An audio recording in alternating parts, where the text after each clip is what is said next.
Welcome to the CS Racing Report. I'm your host, Cortland Simmons, and we are doing a recap of Super Saturday and Super Sunday, which of course served as the major preps for the Breeders' Cup World Thoroughbred Championships. It's kind of week two in our build-up to the Breeders' Cup to be held at Churchill Downs, the home of the Kentucky Derby. The previous week, a great group of races from Parks featuring the Pennsylvania Derby and the Cotillion, both $1 million Grade 1 races. And this week, or this previous week, the last couple days, some great events coming from Belmont Park, Santa Anita, Remington Park, as well as Churchill Downs, which hosted the Lucas Classic, won by Mind Your Biscuits, and we'll talk a lot more about him as we build up to the World Championship on those 2 days in Louisville. And let's start with the ladies first.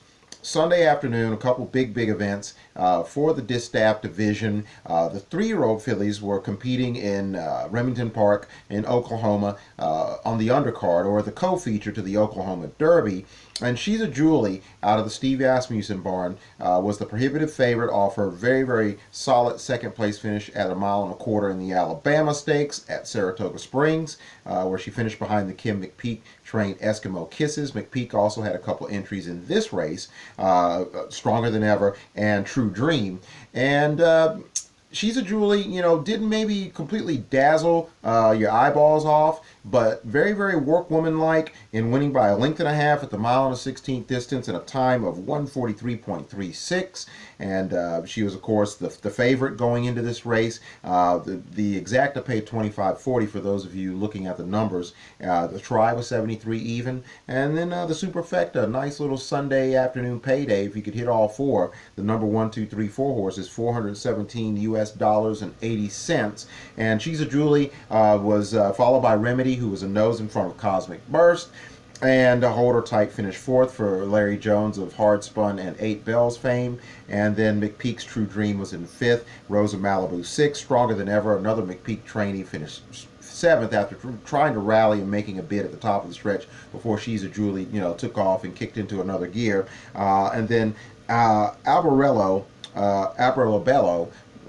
out of the Pletcher barn finishes 8th. Testing 1-2 was 9th, and then picking up the rear was Luminoso out of the Doug O'Neill barn. So a lot of top trainers shipping in to Oklahoma, which is great for their racing program, in which Steve Asmussen had a great weekend, winning 5 black type events. And this was, of course, the biggest of all of them, winning the Remington Oaks with She's a Julie. Where does this put her in the Distaff picture? It puts her quite firmly in the mix as one of the horses. She's going to be one of the ones. 1.8 miles certainly seems to be well within her wheelhouse based on how she performed in the Alabama at a distance that might not arguably be her best at 1.25 miles. So the 1.8 miles should fit pretty nicely for her.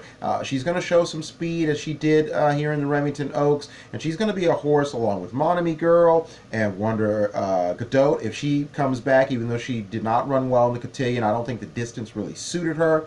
I think Monomy Girl, some with all the drifting in the stretch, which ended up, which aided and abetted in her being disqualified, and Monomy Girl's number, Midnight Bisou's number under Mike Smith being put up. And when you look at the tape, it could be debated as to whether Monomy Girl should have had her number taken down. But the bottom line is they're all, viable contenders for the Breeders' Cup Distaff, and I think a lot of people felt that way prior to these preps, and certainly now the odds are going to shift quite a bit as we get into a little bit more of the meat and potatoes of the ladies division, or the Distaff division, when we take a look at some of these other races that happen. Primarily, of course, we'll talk about the Zenyatta, but She's a Julie, back to her. She fits in very well, like the 3-year-old colts. I think that people are underestimating their chances in the Classic. We'll certainly talk more about that in the coming weeks.